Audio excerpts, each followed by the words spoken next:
बारिश के पानी से ससुराल की खेती और रसोई। ये क्या अनन्या, इतने सालों की मेहनत अधूरी छोड़कर जा रही है? कितने रुक जाओ, एग्जाम देकर अपने गाँव चली जाना। नहीं सीखे, अब मैं एग्जाम नहीं दे सकती क्योंकि मेरे पास एग्जाम फीस नहीं है। क्या बकवास कर रही है तू? तेरे चाचा शहर के जाने माने बिजनेसमैन है। खुद मेरे पापा तेरे चाचा के पास एम्प्लॉई है और तू कह रही है कि तेरे पास एग्जाम फीस के पैसे नहीं है। हमारे ग्रुप में सबसे अमीर लड़की तू ही तो है। नहीं, मैं गरीब किसान की बेटी हूँ जिसने अपनी 8 साल की बच्ची को गाँव से अपने चाचा के साथ शहर भेजा पढ़ाई लिखाई के लिए। मम्मी पापा मेरी पढ़ाई लिखाई के लिए पैसे भेजा करते थे, लेकिन पिछले 2 सालों से गांव में सही से बारिश न होने की वजह से हमारी खेती अच्छी नहीं है। मुझे पढ़ाने के लिए अब तक मम्मी ने अपने सारे गहने और पापा ने अपनी जीवन भर की पूंजी खर्च कर दी है। अरे तेरे पापा के पास पैसे नहीं है तो क्या हुआ? तेरे चाचा के पास तो है। अपने चाचा चाची से पैसे ले ले। अगर चाचा चाची पैसे देते तो क्या मुझे कोई शौक चढ़ा है जो मैं अपनी 3 साल की मेहनत और यहाँ तक पहुँचने के लिए पिछले कई सालों की मेहनत छोड़कर गाँव जा रही हूँ? और वैसे भी मेरी चाची ने मेरी मम्मी से मेरी शादी की बात चला दी है। अब मम्मी पापा मेरी शादी करवाना चाहते हैं। इसका मतलब तू अब शादी कर लेगी। अरे तूने इतनी पढ़ाई लिखाई की, उसका कुछ तो बेनिफिट होना चाहिए। पढ़ाई लिखाई का बेनिफिट तो पढ़ने के साथ साथ ही मिल जाता है। जो नॉलेज मैंने किताबों से ली है वो नॉलेज जिंदगी भर मेरे दिमाग में रहने वाली है। फिर मैं एग्जाम दूं या ना दूं कोई फर्क नहीं पड़ता। और वैसे भी मम्मी पापा ने मेरी शादी कराने का मन बना लिया है। वो चाहते हैं कि उनकी आंख बंद होने से पहले मेरे हाथ गीले हो जाए। उन्होंने मेरे लिए अपनी जिंदगी में बहुत सी कुर्बानियां दी हैं, इसीलिए मैं उनकी बात नहीं टालूंगी। अब जल्दी मेरी ट्रेन आ गई है और तुम संभल कर घर जाना। बारिश के मौसम में फिसलना, सड़क के गड्ढों से बचना। रेलवे स्टेशन की हल्की बूंदाबांदी में भीगती हुई जींस टॉप पहने अनन्या और सेजल गली में मिलते हैं। फिर अनन्या अपनी ट्रेन में चढ़ जाती है और मूसलाधार बारिश शुरू हो जाती है। साथ ही शुरू होता है एक नया सफर। नमस्ते, मैं वही चाचा हूँ जिसकी बात अभी मेरी भतीजी अनन्या कर रही थी। दूसरे चाचाओं की तरह मेरा व्यवहार मेरी भतीजी के लिए तो सही नहीं रहा है, लेकिन शहर से पढ़ लेकर गाँव जा रही मेरी भतीजी अब कुछ ऐसा करने वाली है जो इस बारिश कई लोगों की जिंदगी बदलेगा। और साथ ही ये भी साबित करेगी कि पढ़ाई लिखाई सिर्फ जॉब की ट्रेनिंग नहीं होती, बल्कि खुद को बेहतर बनाने का सफर होता है। और इस सफर में मेरी भतीजी बिना किसी एग्जाम के भी पास होगी। गाँव की तेज बारिश में भीगते हुए अनन्या अपने माता पिता के छोटे से घर के दरवाजे पर पहुंचती है। अनन्या को देखते ही मीनाक्षी दरवाजे पर आती है और अपने पल्लू से अनन्या का चौड़ा और बाल पोंछते हुए अनन्या को प्यार से घर के अंदर ले जाती है। अरे अरे बेटी, तुझे भीगने की क्या जरूरत थी? इतने सालों बाद शहर से गांव आई है, कहीं तुम बीमार पड़ गई तो? मम्मी, मैं भले शहर से गांव आई हूँ, लेकिन वो तो इसी मिट्टी की। मुझे कुछ नहीं होगा। मैं तो बरसों से गांव की सुहानी बारिश में भीगना चाहती थी। बेटी, तू अपने सारे गम भुला के किस तरह मुस्कुरा रही है? तू हमें यही दिखाना चाहती है ना कि तुझे कोई दुख नहीं है, पर हम जानते हैं कि तेरे मन में एग्जाम न दे पाने का मामला है और ये सब हमारी गरीबी और मेरी बदनसीबी की वजह से हुआ है। मम्मी पापा, आज के बाद ऐसे शब्द अपनी जुबान पर मत लाइएगा। मैं गांव की पहली बेटी हूँ जिसने शहर जाकर पढ़ाई की है। सिर्फ कॉलेज ही नहीं बल्कि कॉलेज के साथ एग्रीकल्चर कोर्स भी किया है। इसके लिए आप दोनों ने गांव के कितने लोगों के ताने सुने और अपनी जिंदगी में कितने सैक्रिफाइसेस किए हैं। मैं शहर में रहकर भी ये सब अच्छे से जानती हूँ। अब रोना छोड़िए, मुझे आपकी गोद में सिरकर सोना है और मम्मी के हाथों का खाना खाना है। अनन्या की बात सुनकर मीनाक्षी और कृष्णलाल अपने आंसू पोंछते हुए हंसने लगते हैं। फिर कृष्णलाल जमीन पर चटाई बिछाकर बैठ जाता है। अनन्या कृष्णलाल की गोद में सिर रखकर लेट जाती है। वहीं मीनाक्षी मिट्टी के झोले पर हवा बनाती है और अपने हाथों से अनन्या को प्यार से खिलाती है। ऐसी हंसी खुशी का दिन बीतता है। अगले दिन राम लाल और शारदा अपने परिवार के साथ अपने बेटे अरुण का रिश्ता लेकर अनन्या को देखने अनन्या के घर पहुंचते हैं। बेटा, आज के जमाने में शादी ब्याह के मामले में लाज शर्म करने की जरूरत नहीं है। जो भी तुम्हारे मन में है सबके सामने खोल कर कह दो।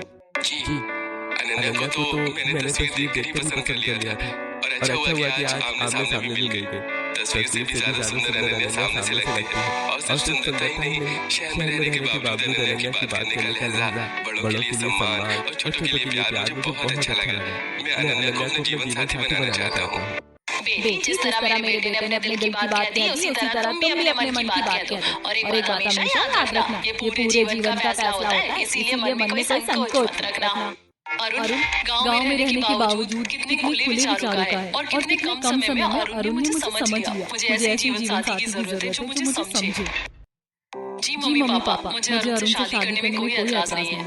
वाह भाभी, अच्छा हुआ आपने हाँ कह दी। मैंने तो पहले ही मन बना लिया था कि आप ही मेरी भाभी बनेंगी और भैया ने भी मन बना लिया था कि आप ही इनकी बीवी बनेंगी।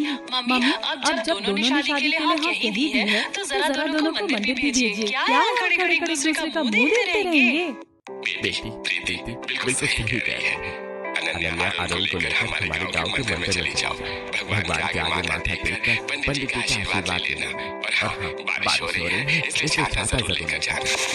अनन्या और अरुण एक छाता लेकर तेज बारिश में गांव के मंदिर की तरफ चल जाते हैं। जी जब शादी तय हो ही गई है तो कुछ लेन देन की बात भी कर लेते हैं। आप जो कहेंगे हम उसका सम्मान करेंगे। जी इसमें हम और आप में क्या फर्क है जो हम आपसे दहेज लें। अगर आज हम आपसे दहेज लेंगे तो कल हमें भी अपनी बेटी की शादी में दहेज देना पड़ेगा। इसलिए ना हम दहेज लेते हैं और न ही दहेज में विश्वास करते हैं। हमें बस अपनी बेटी दे दीजिए। गरीब परिवार होने के नाते कृष्णलाल और मीनाक्षी की दहेज देने की हैसियत नहीं होती है। वहीं रामलाल, शारदा और पूरा परिवार शादी में दहेज की कोई मांग नहीं करता। अगले दिन पंडित जी से शादी का शुभ मुहूर्त निकलवाया जाता है और अगले हफ्ते शुभ मुहूर्त में अरुण और अनन्या एक दूसरे को अपने जीवन साथी बनाते हैं। शादी संपन्न होने के बाद बारिश में अनन्या की डोली उठते हैं और अनन्या दूसरे गाँव अपने कमरे के करीब पहुंचती है जहाँ बारिश की एक बूंद भी दिखाई नहीं दे रही होती है। अनन्या, यही हमारा घर। मैं जानता हूँ तुम्हारे सबसे भी छोटा है, लेकिन हम गरीबों के लिए यही हमारा संसार है। घर छोटा या बड़ा नहीं होता, घर तो वो होता है जहाँ अपने लोगों का प्यार, अपनापन और सम्मान होता है। अगर परिवार साथ हो तो छोटी सी झोपड़ी भी महल से कम नहीं लगती। कहने को तो कोई भी नेताओं की तरह बड़ी बड़ी बात कर सकता है, असलियत तब सामने आती है जब काम करके दिखाना पड़ता है। ये शहर नहीं गाँव है, यहाँ कलम नहीं पानी के घड़े उठाने पड़ते हैं। ससुराल वालों की प्यास बुझाने के लिए बूंद बूंद समेटना पड़ेगा, तब पता चलेगा कि पल्लू कितनी मजबूत है। बूंद बूंद समेटना पड़ेगा, इसका क्या मतलब है? बहू अपने दाहिने पैर से कलश गिराकर गृह प्रवेश करो। अनन्या दाहिने पैर से कलश गिराकर गृह प्रवेश करती है। फिर घर के कोने में रामलाल, शारदा और प्रीति अलग चटाई बिछाकर सो जाते हैं। वहीं दूसरी तरफ अरुण और अनन्या अलग चटाई बिछाकर सो जाते हैं। ऐसी रात बीतती है। अगले दिन पूरा परिवार घर से बाहर निकल जाता है। अनन्या घड़े में रखे पानी से नहाकर कपड़े बदलती है और तैयार हो जाती है। कुछ देर बाद पूरा परिवार घर में वापस आता है और शारदा अनन्या को लेकर अपनी छोटी सी मिट्टी की रसोई में आती है। मम्मी जी, मैं सोच रही थी कि अपनी पहली रसोई में मिक्स वेज की सब्जी बनाऊं, लेकिन मुझे तो रसोई में सब्जियां ही नहीं दिख रही। चलिए हम अपने खेतों से सब्जियां तोड़ कर ले आते हैं। बहू हम किसान जरूर है, लेकिन इस वक्त हमारे खेतों में ना तो सब्जियां हैं और ना ही दूसरी कोई फसल। क्या? ऐसा क्यों? क्या इस बार आप लोगों ने खेती नहीं की? बहू, खेती करने के लिए पानी चाहिए जो हमारे गाँव में नहीं है, इसीलिए हम खेती ही नहीं कर पाए। मम्मी जी, गाँव में पानी नहीं है? अच्छा तो कल पड़ोसन बूंद समेटने की बात इसी वजह से कर रही थी। लेकिन हमारे गांव में पानी की कोई व्यवस्था क्यों नहीं है? सभी गांव वाले मिलकर 2-3 कुएं क्यों नहीं खुदवा लेते? बहू, बारिश का मौसम 1 महीने पहले शुरू हो गया है, लेकिन तेरे ससुराल में अब तक एक बूंद भी बारिश नहीं पड़ी है, क्योंकि हमारे गांव में 1 महीना बाद बारिश शुरू होती है और हमारे पूरे गांव की जमीन पथरीली है। इसी वजह से यहाँ कुआं भी नहीं बन सकते। तो फिर हमारे ससुराल में पानी की जरूरत कैसे पूरी होती है? खाना कैसे बनता है, रसोई कैसे होती है और हम लोग किसान हैं, तो फिर खेती कैसे करते हैं?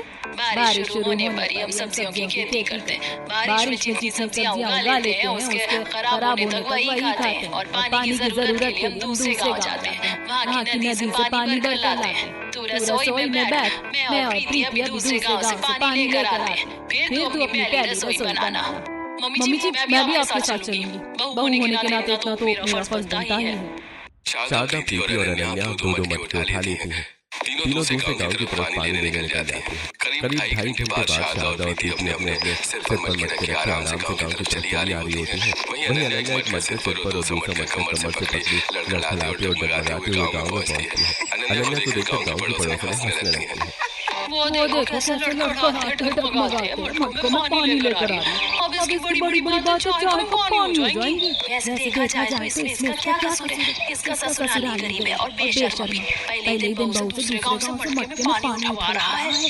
मैंने तो पानी मंगवाने के लिए नौकर रखा है, वो मेरे पानी लेकर आता और हमारे पास तो बाइक है। मेरे पति दूर गाँव जाकर सब्जियां खरीद कर लाते हैं और इन्हें तो बारिश के बाद साल के कुछ दिन ही सब्जी मिलती है।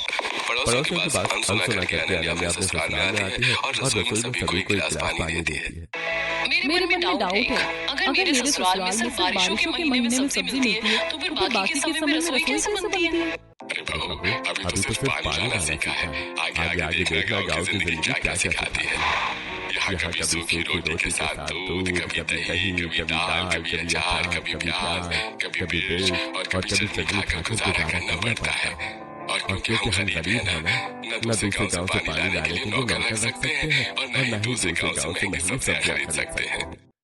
और इन्हीं सब कारणों की वजह से मैं अपनी बहन को आगे पढ़ा भी नहीं पा रहा हूँ, जबकि वो अभी और भी आगे पढ़ना चाहती है। भैया, अब इसमें मेरी पढ़ाई की बात कहाँ से आ गई? आप लोगों ने मुझे जितना पढ़ाया है वही मेरे लिए बहुत बड़ी बात है। प्रीति, तुम चिंता मत करो, तुम देखना एक दिन तुम अपनी पढ़ाई पूरी करने शहर जाओ। बस सही वक्त आने का इंतजार करो। इतना कहकर अनन्या रसोई में चली जाती है और सभी के लिए चावल बनाती है। पूरा परिवार दही और चावल खाकर अनन्या की पहली रसोई पूरी करता है। समय बीतता है। आज अनन्या के ससुराल के आसमान में काले बादल छा जाते हैं और तेज हवाएं चलने लगती हैं। दुख भरे दिन बीते रे भैया, अब सुख आयो रे। रंग बरसो रे रंग बरसो रे। पापा जी, अरुण, आप तो बारिश के काले बादल देखकर मोर की तरह खुश हो रहे हैं। जैसे मोर काले बादल देखकर नाचने लगता है, वैसे ही आप दोनों भी खुशी से झूम रहे हैं। बहू, तेरे ससुराल में बारिश का पानी से चाय पकौड़े खाने और गर्मी से राहत दिलाने वाली बारिश नहीं होती। ये तो हमारे लिए नए जीवन की शुरुआत होती है। भाभी, आप बस यूं समझ लीजिए कि आप लोगों का न्यू ईयर 1 जनवरी को आता है और हमारा पहली साथ में। प्रीति, तुमने बात बिल्कुल सही कही। अच्छा अरुण, तुम मेरे साथ हमारे खेतों में चलो। अरे नहीं, पहली बरसात में नहाना सही नहीं होता। दूसरी बारिश होगी तब नहाना। मम्मी जी, मैं बारिश में नहाने के लिए नहीं जा रही हूँ। मैं तो व्यवस्था करने जा रही हूँ कि बारिश के बाद भी हम खेती कर सकें। क्या मतलब बहू? बारिश के बाद भी हम खेती कर पाएंगे? इसकी व्यवस्था? मम्मी जी, पापा जी, अरुण, प्रीति, पता नहीं मम्मी पापा ने आप लोगों को बताया है या नहीं, लेकिन मैं शहर में कॉलेज की पढ़ाई के साथ साथ एग्रीकल्चर की भी पढ़ाई करती हूँ। मुझे अच्छे से पता है कि हमारे गांव की जमीन में बारिश का पानी कैसे रोका जा सकता है। अगर हम अपने खेतों में पतली पतली लंबी सुराखें बना दें तो पहली बारिश के पानी में मौजूद अम्लीय तत्व मिट्टी के अंदर जाकर पतली परत को धीरे धीरे तोड़ दें। इसकी वजह से हमारे खेत की जमीन पानी सोखना शुरू कर देगी और पानी जमीन की गहराई तक पहुंच सकेगा। बहू, ऐसा थोड़े होता है। बारिश ही हम लोगों को नया जीवन देती है और तुम कह रही हो कि उससे जमीन के अंदर की पथरीली परत टूट जाएगी। अरे मुझे तो लगता है उससे वो और मजबूत हो जाएगी और खेतों में सुराख करेंगे तो हम खेती कैसे करेंगे? पापा जी, जब बारिश का पानी पूरे खेत में भर जाएगा, उसके बाद जब हम जुताई करेंगे तो मिट्टी अपने आप उन सभी सुराखों को भर देगी। ये सुराख दिखाई भी नहीं देंगे, लेकिन बारिश का पानी नीचे तक जाकर मिट्टी को अंदर से उपजाऊ बना देगा। मेरा यकीन मानिए, इससे हमारी खेती पहले से भी ज्यादा अच्छी होगी। अनन्या, मैंने तुम्हें सिर्फ अपना जीवन साथी नहीं चुना है। मुझे तुम्हारी समझदारी पर भी पूरा भरोसा है। अगर तुम कह रही हो तो जरूर ऐसा ही होगा। हाँ, मुझे भी तुम पर पूरा भरोसा है। तो फिर चलिए काम शुरू करते हैं। देखिए बारिश की बूंदें भी शुरू हो गई हैं। अनन्या अरुण शारदा और प्रीति के साथ खेत की तरफ निकल जाती है और राम लाल मुंह फैलाकर घर के कोने में बैठ जाता है। वहीं अनन्या सभी को लंबी लोहे की सरिया देती है और सब बारिश में खेत में 10-10 फुट गहरे सुराख बनाने लगते हैं। अनन्या, इतना ठीक है ना? ये सरिया और अंदर फंसानी है। अरुण, इतना काफी है क्योंकि सिर्फ 10 फुट गहरी सुराख बनानी है। भाभी, आप इतनी गहराई तक खेत में सुराख क्यों बनवानी है? क्योंकि जब मैंने पहले सरिया जमीन में धंसाई थी तो करीब 9 फुट नीचे जाकर सरिया रुक गई। इससे समझ में आया कि वहाँ पथरीली चट्टान की परत शुरू होती है। इसीलिए मैं 10 फुट तक सरिया धंसवाई ताकि करीब 1 फुट तक उस चट्टानी परत में दरारें बन जाए। बारिश का पानी उन्हीं दरारों में जाएगा। चट्टान धीरे धीरे छोटे टुकड़ों में टूटेगी और समय के साथ मिट्टी में मिलकर जमीन को ज्यादा उपजाऊ बना देगी। बच्चा, जल्दी काम करो, काफी देर से बारिश के पानी में खड़े हैं। हाँ, माँ बस हो ही गया है, सिर्फ 5 मिनट और लगेंगे। कुछ देर में पूरा खेत बराबर दूरी पर गहरी सुराख बनकर तैयार हो जाते हैं और बारिश के बीच खेत की टपरी में बैठकर बारिश बंद होने का इंतजार करने लगते हैं। तभी अपने खेतों में काम कर रहे गाँव के लोग उनका मजाक उड़ाने लगते हैं। अरे क्या हुआ अरुण, वही खेतों में सुराख करके बैठ गई। इस साल सब्जियां नहीं खानी है क्या? अरे यहाँ पर अपने साथ इतना दहेज लेकर आई है कि दूसरे जहाँ जाकर सब्जियां खरीद लोगे। ऐसा कुछ नहीं है। मेरी भाभी ने हमारे खेतों के नीचे की पतली जमीन जिससे हम इतने सालों से परेशान हैं, इसके लिए उपाय बताया है। अरे गाँव के बड़े बड़े किसान इस पथरीली जमीन से परेशान होकर गाँव छोड़ गए और तुम्हारी बहू खेतों में सुराख कराकर सोचती है कि मिट्टी के नीचे की चट्टान तोड़ देगी। कैसे बेवकूफ लोग हो तुम? मम्मी जी, किसी से कुछ कहने की जरूरत नहीं है। हम सभी को नहीं समझा सकते। बारिश में भीगता हुआ देख रामलाल अपने परिवार का मजाक करते हुए देखता रहता है। रामलाल का मन अंदर ही अंदर बुझ जाता है। रात हो जाती है, पूरा परिवार जमीन पर बिस्तर लगाकर सो जाता है। वहीं लगातार हो रही बारिश से मिट्टी की दीवारें भीगने लगती हैं और पानी के साथ बहते बहते सभी के बिस्तर तक पहुंच जाती है। तभी छप्पर से गली हुई सूखी घास और मिट्टी अनन्या के चेहरे पर दिखती है। अनन्या घबरा कर बैठ बैठती है। मम्मी, मम्मी, क्या है? क्या है ये? बाबू चिल्लाए मत, बस हमारी धरती से छप्पर की गल करके तुम सुरक्षित हो। जब भी बारिश शुरू होती है छप्पर किसी के ऊपर गिरती जरूर है। मैं तो हर साल इस बात से परेशान रहता हूँ। इस बारिश की वजह से ही हमारी रसोई में चूल्हा जलता है, हमारे खेतों में फसलें लहराती हैं और साल भर हमारा खर्चा चलता है। लेकिन यही बारिश हमारा घर रहने लायक भी नहीं छोड़ती। देखो, दीवारें भी गलने लगी हैं। मम्मी जी, क्या हमारी पूरी छत इसी तरह सूखी घास, पत्तों और मिट्टी की लिपाई से बनी हुई है? हाँ बहू, लेकिन तुम ये क्यों पूछ रही हो? मम्मी जी, मैंने तो बारिश के पानी से अपने ससुराल की खेती सुधारने के बारे में सोचा था, लेकिन अब इसी बारिश के पानी से मैं अपनी रसोई भी चलाऊंगी। आप बस कल भी मेरा साथ दीजिएगा, फिर देखिए मैं क्या करती हूँ। पूरा परिवार घर के दूसरे कोने में जाकर लेट जाता है। रात किसी तरह बीतती है। अगली सुबह पूरा परिवार बारिश में भीगते हुए अपने घर की टूटी हुई छत को देख रहा है। मम्मी जी, पापा जी, अगर आप सब मेरा साथ दें तो आज से हमारी छत पर गिरने वाली एक बूंद पानी हमारे काम आएगा। दीवारें भी निकलेंगी और बारिश का साफ पानी भी इकट्ठा हो जाएगा। छत का पानी पिलाओगे क्या? घास मिट्टी का छप्पर है। पापा, अनन्या का आइडिया उनसे एक बार कोशिश करने में क्या जाता है? अगर आइडिया कारगर हुआ तो हमें ही फायदा होगा। भाभी बताइए क्या करना है? पहले टूटी हुई छत के ऊपर बांस का ढांचा बनवाएंगे, उसके ऊपर सूखी घास और बड़े बड़े केले के पत्ते ढलान बनाकर बांधेंगे ताकि बारिश का पानी मिट्टी की छत पर बिल्कुल ना गिरे। फिर सबके छोर पर एक लंबा चीरा हुआ बांस बांध देंगे। वही बांस नाली का काम करेगा और छत का सारा पानी सीधे उस बड़े मिट्टी के मटके में पहुंचा देगा। इससे हमारी असली छत और दीवारों पर बहुत कम पानी गिरेगा, घर भी सुरक्षित रहेगा और बारिश का साफ पानी भी इकट्ठा होता रहेगा। दीवार से बचेगी। पापा जी, अभी पानी छत से चारों तरफ गिरता है, इसलिए दीवारें लगातार भीगती रहती हैं। लेकिन अब सारा पानी बांस की नाली से सीधे मटके में जाएगा। दीवारों पर पानी कम गिरेगा, इसलिए मिट्टी भी कम गलेगी। अरुण और प्रीति लंबे बांस ले आते हैं। अनन्या से आधा मिलकर बांस को बीच से चीरती है और रस्सियों की मदद से छत के किनारे मजबूती से बांध देता है। पूरा परिवार मिलकर बांस की नाली छत से बड़ी मिट्टी के मटके तक जोड़ देता है। कुछ ही देर में बारिश का पानी बांस से जाता हुआ सीधे मटके में गिरने लगता है। दीवारों पर पहले की तुलना में बहुत कम पानी गिर रहा होता है और अगले दिन अनन्या अपने खेत में एक बड़ा कुंड खुदवाती है। लगातार हो रही बारिश से कुंड भर जाता है। जब तक बारिश होगी हमारी खेती तो बारिश के पानी के भरोसे चलती जाएगी। लेकिन बारिश रुकने के बाद भी कुछ दिनों तक इस कुंड का पानी धीरे धीरे जमीन में समाता रहेगा, जिससे खेत खुद ही नमी सोखते रहेंगे और जरूरत पड़ने पर हम इसी पानी का ऊपर से छिड़काव भी करेंगे ताकि हमारी खेती लगातार चलती रहे। अरे वहाँ थोड़े टाइम पास मत करो। आओ यहाँ सब्जियों की बुआई करो, वरना सारी गमले भरे के भरे रह जाएंगे। पूरा परिवार हमसे मुस्कान के साथ खेत में अलग अलग सब्जियों की बुआई करता है। कुछ समय बीत जाता है। अच्छी बारिश और अनन्या के नए तरीकों की वजह से कुछ ही दिनों में पूरे खेत में हरी भरी सब्जियां लहराने लगती हैं। अनन्या ताजी सब्जियां तोड़कर अपनी रसोई में ले आती है। आज मैं मिक्स वेज बनाऊंगी, आलू बैंगन परवल सब मिलाकर स्वादिष्ट सब्जी बनाऊंगी। साथ में इन सबका चोखा और चटनी भी बनाऊंगी। इतने समय बाद सब्जियां खाने का मौका मिला है। मेरे ससुराल वालों ने तो इन सब्जियों के लिए पूरे एक साल इंतजार किया है। अनन्या कहीं दूर से पानी लाने की बजाय रोज हार्वेस्टिंग से इकट्ठे किए पानी से सभी सब्जियां अच्छी तरह धोती है। फिर उसी पानी से खाना बनाती है। पूरा परिवार चटकारे लेकर खाना खाता है। देखते देखते पूरे परिवार की बारिश खुशी और सुकून के साथ बीत जाती है। भाभी, आप रसोई में बैठे क्या कर रही हैं? चलिए पानी लेकर आना है। ननद जी, अब दूसरे गांव पानी लेने जाने की क्या जरूरत है जब रसोई में ही बड़े बड़े घड़े भरकर पानी रखा हुआ है। पर भाभी, तो बारिश का पानी है, वो भी इतने दिनों से रखा हुआ है, हम इसे कैसे पी सकते हैं? लीजिए ननद जी, जितना पानी पीना लीजिए, अब दूसरे गांव तक दौड़ लगाने की जरूरत नहीं है। देखो पापा, अनन्या का आइडिया कितना काम आ रहा है। अच्छा ठीक है, मैं चलता हूँ। मुझे तो दूसरे गांव में जाकर खेतों की सिंचाई के लिए पानी लाना ही पड़ेगा। वो भला क्यों? उसकी जरूरत नहीं है, हमारे पास रेन हार्वेस्टिंग का दूसरा खड़ा भी है और खेत में मैंने जो कुंड बनवाया था वो भी है। चलो मेरे साथ, मैं तुम्हें एक और चीज दिखाती हूँ।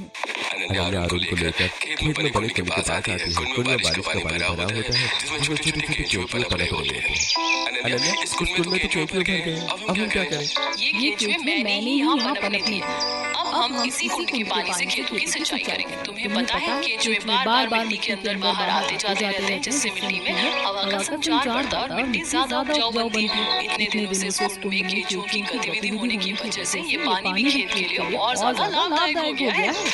अनन्या और अरुण कुंड के पानी से खेतों की सिंचाई करते हैं। जहाँ पूरे गांव के खेतों में कोई सब्जी दिखाई नहीं देती, वहीं कुछ ही दिनों में अनन्या के ससुराल के खेतों में रंग बिरंगी और हरी भरी सब्जियां लहराने लगती हैं।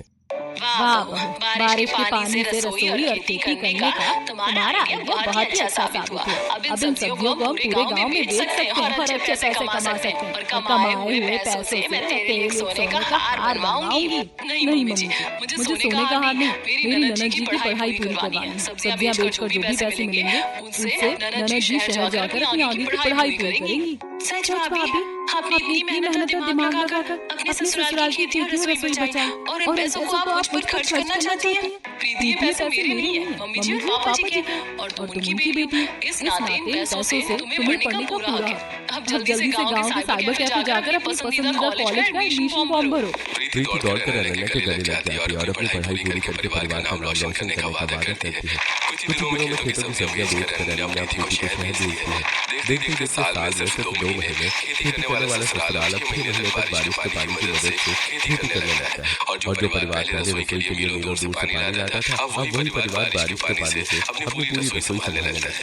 ऐसे समय बीतता है, एक बार रामलाल के पैर में मोच आ जाती है और एक हफ्ते से चल नहीं पा रहा होता है।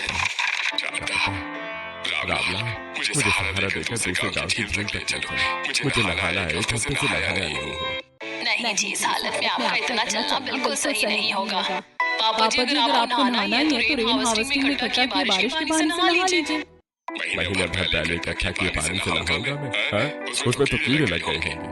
नहीं पापा जी, मैंने पानी रखने वाले बड़े घड़ों के अंदर कंक्रीट डाल दी है, जिससे पानी के अंदर कीड़े नहीं पनपते हैं। और मैं रोज एक साफ कपड़े से पानी छान कर रखती हूँ, इसलिए पानी साफ रहता है और उसमें कीड़े बनने का सवाल ही पैदा नहीं होता। रामलाल रेन हार्वेस्टिंग में इकट्ठे किए बारिश के पानी में नहाता है। नहाने के बाद रामलाल खुद को बिल्कुल तरोताजा महसूस करता है। चेहरे पर कई दिनों के बाद सुकून भरी मुस्कान आ जाती है।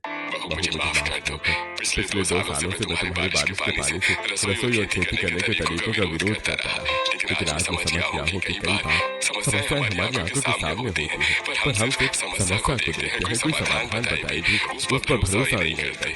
आज तुमने अपने ससुराल को वही समाधान दिया। अब हमें खेती के लिए पानी की चिंता नहीं होती और न ही रसोई के लिए भटकना पड़ता है। बारिश के पानी से हमारी रसोई और खेती दोनों पहले से कहीं ज्यादा आसान हो गई है। पापा जी, आप माफी क्यों मांग रहे हैं? बहू होने के नाते तो मेरा फर्ज था। अब आप लोग बैठिए, मैं फटाफट बारिश के पानी से बढ़िया रसोई बनाती हूँ। पूरा परिवार मुस्कुराते हुए बैठ जाता है। अनन्या अपनी छोटी सी रसोई में जाती है, बड़ी मिट्टी के मटके से बारिश का पानी निकाल कर उसमें चावल धोती है और चूल्हे पर चढ़ा देती है। फिर अपने खेतों में उगी ताजी सब्जियां काट के तैयार करती है।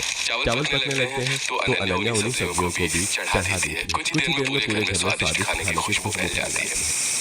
बारिश के पानी में बनी रसोई और अपने खेतों में उगी ताजी सब्जियों का स्वाद ही कुछ और होता है। वैसे भी बारिश का पानी मीठा होता है और मिट्टी के मटके में रखने से उसका स्वाद और भी अच्छा हो जाता है। ऐसे बने चावलों की तो बात ही अलग होती है।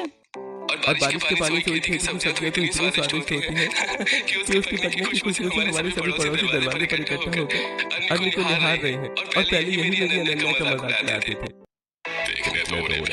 आखिर उन्हें भी तो पता चले कि जिस बात का वो मजाक उड़ाते थे, उसी बारिश के पानी ने आज हमारे ससुराल की खेती भी बचाई है और रसोई भी। रामलाल की बातें सुनकर पूरा परिवार मुस्कुरा देता है। उधर बाहर पूरी पड़ोसी एक दूसरे का चेहरा देखने लगते हैं। ऐसे समय बीत जाता है, अनन्या का ससुराल खुशहाली से भर जाता है। फिर एक बार बारिश का मौसम आता है, पूरा आसमान काले बादलों से ढक जाता है और तेज हवाएं चलने लगती हैं। तभी गाँव के लोग एक एक करके अनन्या के घर के दरवाजे पर आकर खड़े होते हैं। आप सभी गाँव वालों के साथ हमारे घर आए हैं, हमसे कोई भूल हो गई है? रामलाल जी, भूल आपसे नहीं, हम गाँव वालों से हुई। हमने आपकी बहू की बारिश की पानी की खेती और रसोई करने वाली बात पर भरोसा नहीं किया। आज समझ आया कि हमारी थी। हम सभी यहाँ तुमसे बारिश के पानी को इकट्ठा करने और उसे रसोई और खेती में इस्तेमाल करना सीखने आए। बहू भले हमारे पास पैसे और हम मजदूरों से इतना काम करवा लेते हैं, लेकिन जब मजदूर नहीं आते तब हमें खुद गांव के बाहर जाकर सब्जी और पानी लाना पड़ता है। उस समय हमें बहुत शर्मिंदगी महसूस होती है, इसलिए अब हम भी तुम्हारी तरह बारिश के पानी का सही इस्तेमाल करना चाहते हैं। हाँ हाँ, क्यों नहीं? इस बारिश में आप सभी को रेन हार्वेस्टिंग करना, बारिश के पानी से अच्छी खेती करना और बारिश के बाद उसी पानी से रसोई चलाना सब सिखाऊंगी। सबसे पहले आप सभी में से जिन जिन के खेत की जमीन पथरीली है वो एक लंबा सरिया लेकर अपने खेतों में सुराख करें और याद रखिएगा, सुराख चट्टान के कम से कम 1 फुट अंदर तक होना चाहिए, तभी बारिश का पानी नीचे तक पहुंचकर जमीन को धीरे धीरे उपजाऊ बनाएगा। गांव के सभी किसान अपने आदमियों के साथ अपने पथरीले खेतों में लंबी सदियों से गहरे सुराख बनवाना शुरू कर देते हैं। देखते देखते सभी खेतों में सुराख और खेत में कुंड बनाने के साथ साथ गांव में गहरा कुआं खोदने का काम भी पूरा हो जाता है। भले ही ये कुआं आने वाले 10 सालों में हमारे किसी काम ना आए, लेकिन उसके बाद तो जरूर काम आएगा। और अगर किसी प्राकृतिक कारण की वजह से इसका पूरा फायदा हमें ना मिले तो हमारी आने वाली पीढ़ियों के लिए तो ये अमूल्य होगा। वैसे मुझे पूरा यकीन है कि कुछ ही सालों में हम इस कुएं में बारिश का पानी इतना इकट्ठा कर पाएंगे कि पूरे साल उसी का इस्तेमाल कर सकेंगे। क्योंकि अब हमारे गांव में खेती का रेशियो बढ़ गया, हरियाली बढ़ने से बारिश भी पहले से बेहतर है और जमीन में पानी का रिसाव बढ़ने से भूजल स्तर भी धीरे धीरे ऊपर आएगा। तब ये कुआं भी बारिश के पानी से भरने लगेगा और पूरे गांव के काम आएगा। इसके बाद अनन्या गांव वालों के साथ मिलकर उनकी मिट्टी की छतों पर बांस, सूखी घास, बड़े पत्तों और चिरे हुए बांस की डालियों से जुगाड़ू रेन हार्वेस्टिंग की छत तैयार करवाती है। हर घर की छत से बारिश का पानी बहकर सीधे बड़े बड़े ड्रमों में इकट्ठा होने लगता है। गांव वाले अनन्या के तरीके देखकर खुश हो जाते हैं और अपने घरों में भी उसी तरह रेन हार्वेस्टिंग की व्यवस्था बना देते हैं। ऐसे समय बीतता रहता है, कभी अनन्या बारिश के पानी से अपनी रसोई में स्वादिष्ट खाना बनाती है तो कभी उसी पानी से अपने खेतों की सिंचाई और बुआई करती है। धीरे धीरे पूरा गांव बारिश के पानी और रेन हार्वेस्टिंग को बखूबी इस्तेमाल करने लगता है। समय के साथ ये खबर शहरों तक भी पहुंच जाती है और आज भी बारिश में अनन्या अपने खेतों में काम कर रही होती है। तभी शहर के 2 मीडिया रिपोर्टर गाँव वालों के साथ अनन्या के पास पहुंच जाते हैं। क्या आप ही अनन्या जी हैं? जी हाँ, मेरा ही नाम अनन्या है। अनन्या जी, आपने अपने छोटे से ससुराल को बारिश के पानी से खेती करना और रसोई संभालना सिखाया, साथ ही पूरे गांव वालों को भी रेन हार्वेस्टिंग के बारे में समझाया। आखिर ये सब आपको कैसे पता चला और आपने ये सब कैसे किया? ये सारी जानकारी मुझे मेरी एग्रीकल्चर की पढ़ाई की वजह से मिली। ये पढ़ाई मैंने शहर में अपने चाचा के साथ रहकर की थी। अरे जहाँ तक हमें पता चला, हम शहर में आपकी सहेली सेजल से मिले थे। उन्होंने बताया कि आपके चाचा चाची ने आपको आगे पढ़ने की इजाजत नहीं दी थी और आपके मम्मी पापा से कहकर आपकी शादी भी करवा दी। आप अपना एग्जाम भी नहीं दे पाई थी और फिर आपने इतना सब कैसे कर दिखाया? मैं बताती हूँ। प्रीति की आवाज सुनते ही सभी पीछे मुड़कर देखते हैं। सलमान सूट में 2 पुलिस कर्मियों के साथ डीएम प्रीति वहां खड़ी होती है। क्योंकि मेरी भाभी ने ज्ञान के लिए पढ़ाई की थी, एग्जाम के लिए। उनका मकसद पढ़ाई कर सिर्फ नौकरी पाना नहीं था, बल्कि ज्ञान हासिल करना था। और आज उसी ज्ञान की वजह से गांव के गरीब परिवार की लड़की डीएम बनकर वापस लौटी है। इसका मतलब सिर्फ बारिश के पानी से खेती और रसोई करके आपने अपनी लड़की को डीएम बना दिया। जब हमारी बहू इस ससुराल में आई थी तब सभी ने हमारा और हमारी बहू का खूब मजाक उड़ाया। लोग कहते थे कि हमारी काबिलियत नहीं है, इसलिए हमें बिना दहेज की शादी करनी पड़ी। लेकिन आज मैं सबको बताना चाहता हूँ कि भले ही हमने दहेज नहीं लिया, लेकिन बदले में ऐसा कोहिनूर पाया जिसने सिर्फ हमारे परिवार का नहीं बल्कि पूरे गाँव का भाग्य बदल दिया। अनन्या जी, आप एक छोटे से ससुराल में इतना बड़ा बदलाव लेकर आए हैं। हमारे देश के युवाओं के लिए आप क्या संदेश देना चाहेंगे? भटके हुए युवाओं से मैं बस इतना कहना चाहूंगी कि हमेशा अपने लक्ष्य पर ध्यान दीजिए और खासकर उन लोगों से जो अपनी परेशानियों से घिरे हुए हैं।